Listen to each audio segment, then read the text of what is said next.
People from all political persuasions are more and more fed up with the U.S. Congress and their lack of working for the American people. One of the best things we can do to take back control of the country is to impose term limits on Congress. We don't yet have term limits on Congress because politicians on both sides of the aisle are blocking it for self-serving reasons. My video report will look at how term limits on Congress could actually come about. In reality, it's very easy for the U.S. Congress to implement term limits and could be done in a week or two. If they only listen to the people they represent, 80% of whom say they support the issue, but unfortunately they don't listen. It would take a simple 2/3 majority vote in the U.S. House and U.S. Senate, followed by majority votes in 38 state legislatures. This would be no problem if term limits were really something our leaders wanted, but it's not.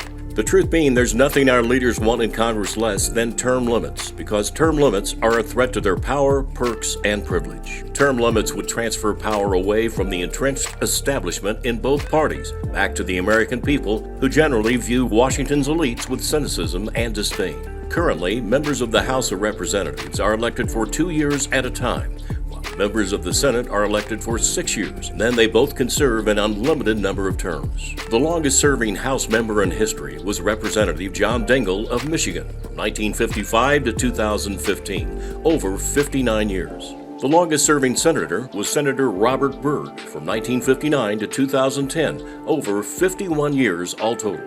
Is it any wonder that our Congress is so entrenched and power-hungry? There have been several attempts by some lawmakers to pass statutory term limits.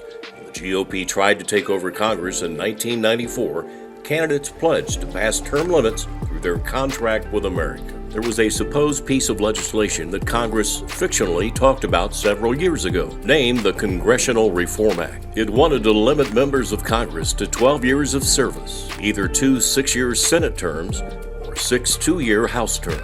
The purported bill never saw the light of day. Arguments in favor of term limits usually sound like this: preventing politicians from amassing too much power in Washington. The thinking being that many lawmakers view their work as a career and not a temporary assignment. And they would better prevent political posturing, kowtowing to lobbyists, and constant fundraising. Arguments against term limits usually sound like this: we already have term limits, they're called elections. That imposing term limits would remove the power from voters in favor of an arbitrary law.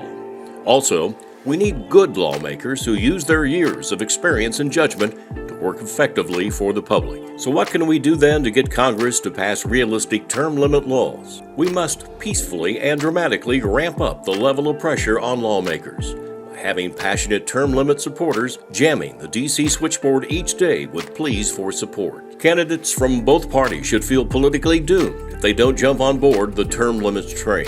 We want them to sign the U.S. Term Limits Pledge, which makes candidates promise to be behind an amendment limiting House members to 3 terms and senators to 2. The idea is to build a consensus. Pledge's supporters say the effort has been very effective, adding dozens of pledge signers to Congress in each of the last few cycles. Congress's biggest weakness, endless incumbency, is the pledge's greatest strength. As a last resort, the American people can term limit Congress without going through D.C. Under Article 5 of the Constitution, state legislatures may create a convention to enact a constitutional 28th Amendment, and nobody in Washington can stop them.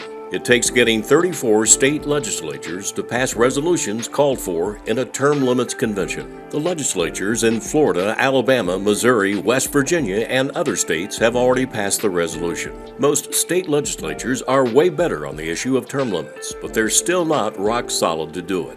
They need to realize that by not fighting for term limits, which is one of the most popular issues in the country, they are jeopardizing their own bids for re-election. Talk to your state legislators and always ask them how do they stand on congressional term limits and the U.S. Term Limits Pledge. In my opinion, the American people desperately need to get this through. This is H.A. Graves.